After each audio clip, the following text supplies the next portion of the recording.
जैसा कि आप सब जानते हैं कि हाल ही में वीर बाल दिवस और गुरु गोविंद सिंह जयंती मनाई गई।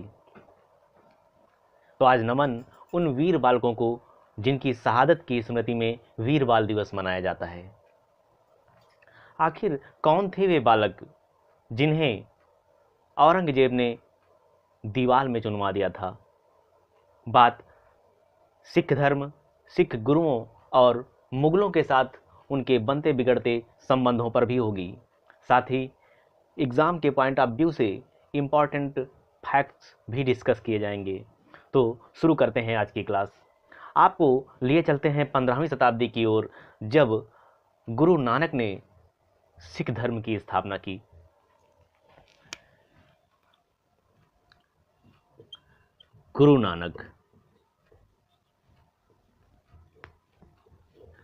गुरु नानक ने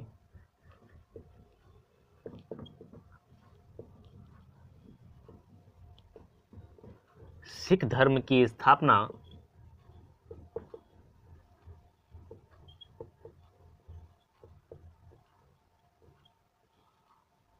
15वीं शताब्दी में की। इनका जन्म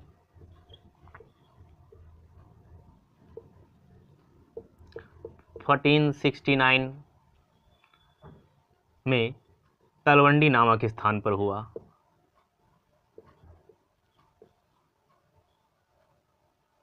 तलवंडी नामक स्थान पर।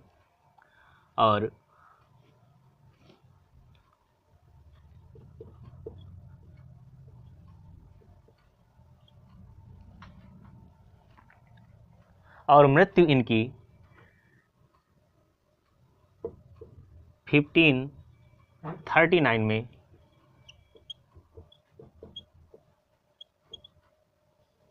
करतारपुर नामक स्थान पर हुई। इन्होंने लंगर और संगत सभा जैसी व्यवस्थाएं शुरू की। लंगर, जिसे निःशुल्क भोजन व्यवस्था भी कह सकते हैं, निःशुल्क भोजन व्यवस्था।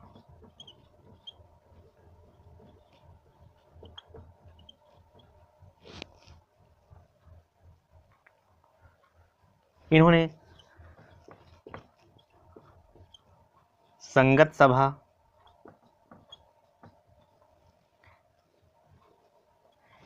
सभा की भी स्थापना की। गुरु नानक की मृत्यु के पश्चात दूसरे सिख गुरु अंगद नियुक्त हुए। दूसरे सिख गुरु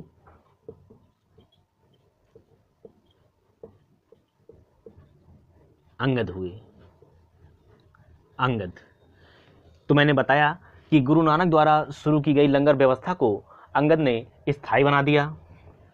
तो लंगर व्यवस्था को इन्होंने स्थायी बना दिया, स्थायी रूप दे दिया। साथ ही साथ इन्होंने गुरुमुखी लिपि की शुरुआत की। गुरुमुखी लिपि का जनक गुरु अंगद को ही कहा जाता है। के बाद तीसरे सिख गुरु अमरदास हुए। अमरदास ने सिख धर्म का व्यवस्थित प्रचार प्रसार कराया। तो सिख धर्म का व्यवस्थित प्रचार प्रसार गुरु अमरदास के समय में हुआ। साथ ही साथ अमरदास ने हिंदुओं से पृथक विवाह पद्धति लवन की शुरुआत की। तो इन्होंने सिखों में हिंदुओं से पृथक विवाह पद्धति लवन की शुरुआत की। गुरु अमरदास ने न सिर्फ सिखों में मदिरापान को प्रतिबंधित कराया, बल्कि सती प्रथा पर भी प्रभावी रोक लगाई। तो ये इनके कुछ सामाजिक सुधार से संबंधित कार्य थे। गुरु अमरदास के बाद चौथे गुरु के रूप में रामदास नियुक्त होते हैं। तो रामदास के कुछ कार्य महत्वपूर्ण हैं जिन पर चर्चा कर ली जाए। चौथे गुरु के रूप में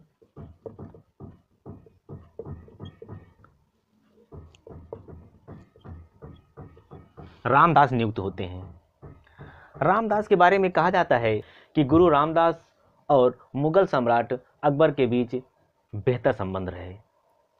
गुरु रामदास से प्रभावित होकर अकबर ने इन्हें 500 बीघे जमीन दान स्वरूप दी थी, जिस पर गुरु रामदास ने रामदासपुर नामक नगर बसाया।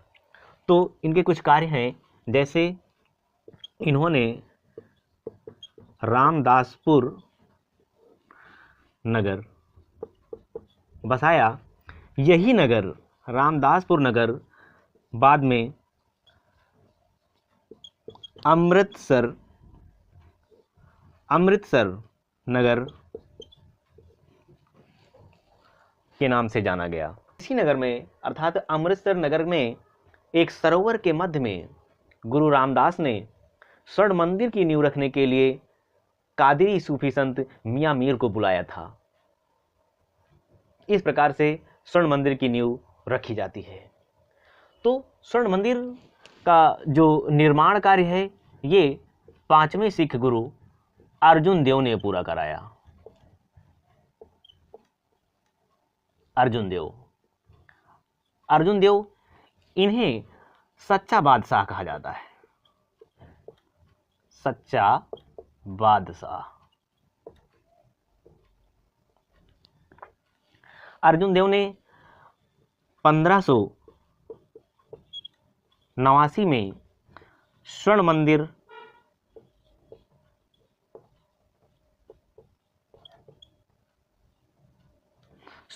का कार्य पूरा कराया। अर्जुन देव के नेतृत्व में ही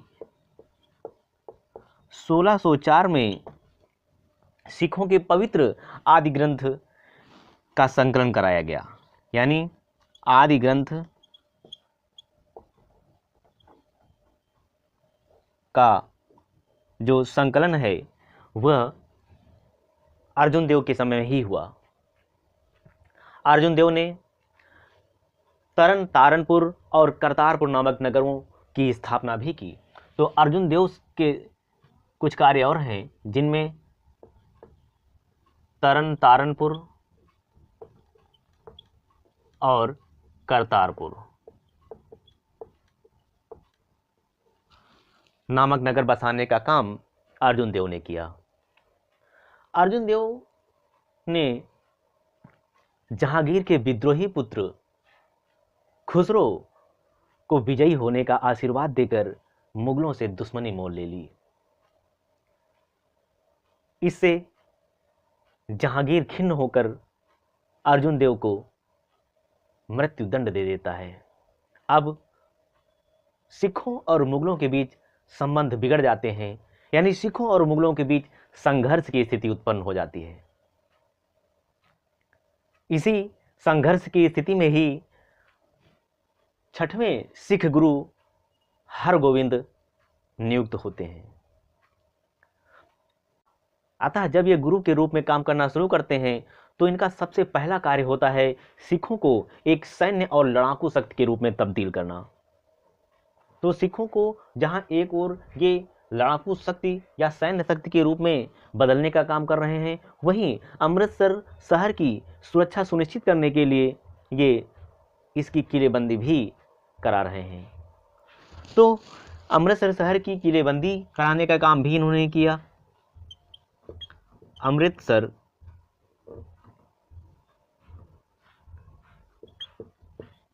अमृतसर नगर की किलेबंदी इन्होंने कराई। इसकी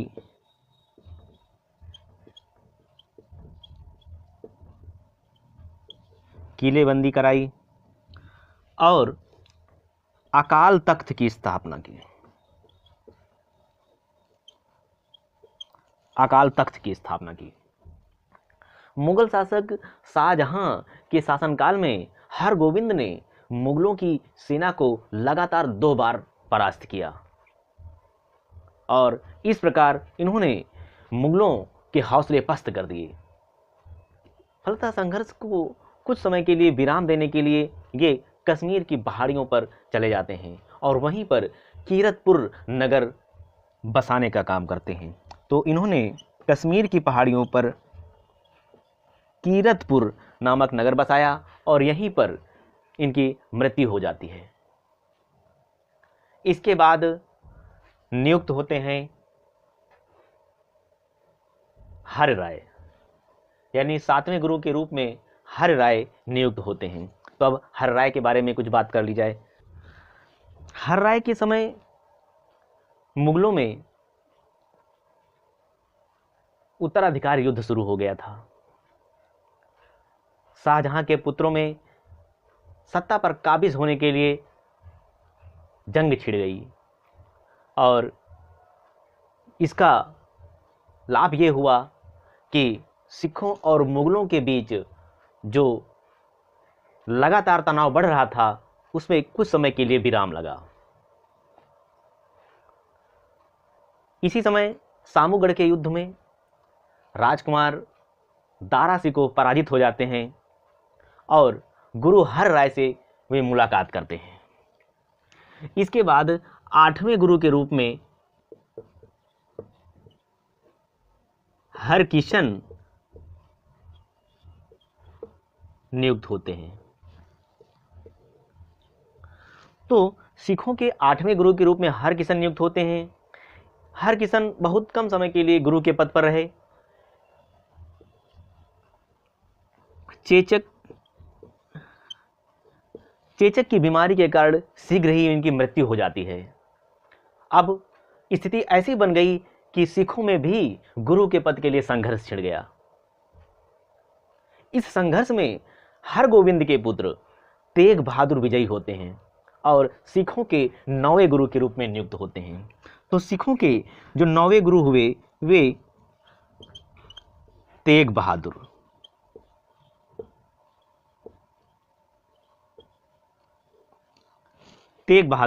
हुए।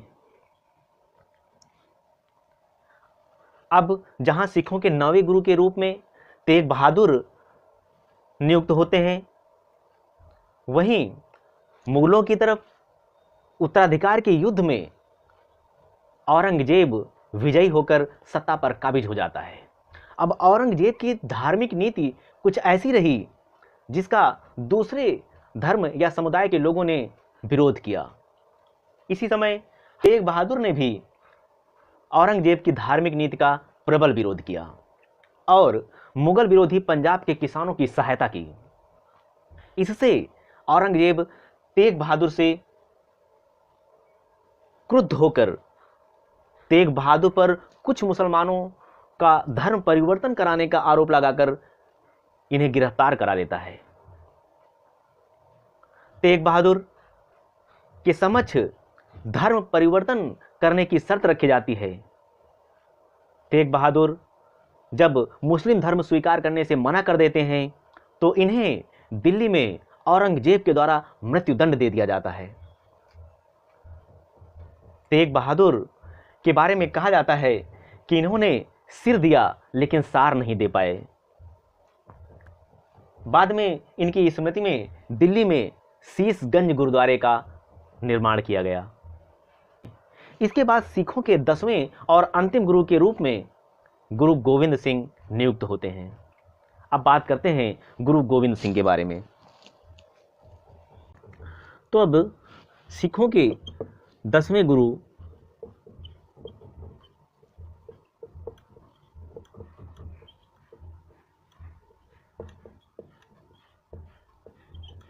गुरु गोविंद सिंह पर बात करते हैं।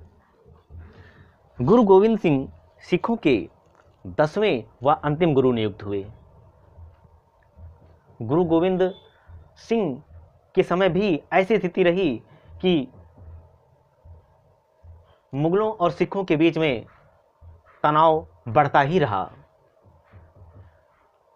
और औरंगजेब के शासनकाल के समय मुगलों की सेना से गुरु गोविंद सिंह का लंबा संघर्ष चला। यानी गुरु गोविंद सिंह ने अब सिखों को एक राजनीतिक और फौजी ताकत के रूप में बदलना शुरू कर दिया था। साथ ही साथ इन्होंने उन्हें एक सैन्य संगठन के रूप में बदलने के लिए खालसा सेना का गठन किया। खालसा सेना, तो खालसा सेना को गठित करने का काम गुरु गोविंद सिंह ने किया। मुगलों के साथ युद्ध करते हुए इनके 2 पुत्र अजीत सिंह और जुझार सिंह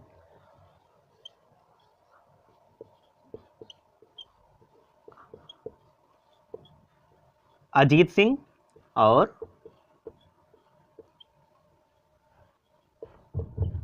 जुझार सिंह।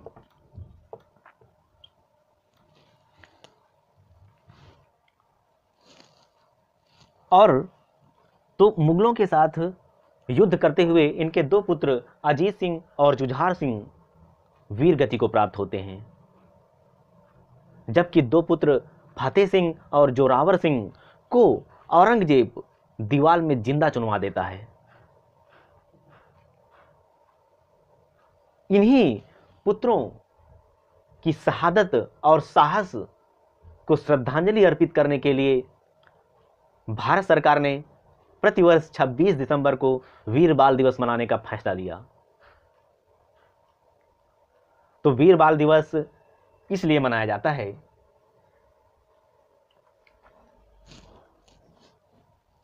फतेह सिंह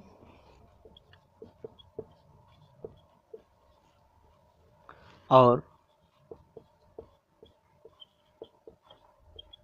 जोरावर सिंह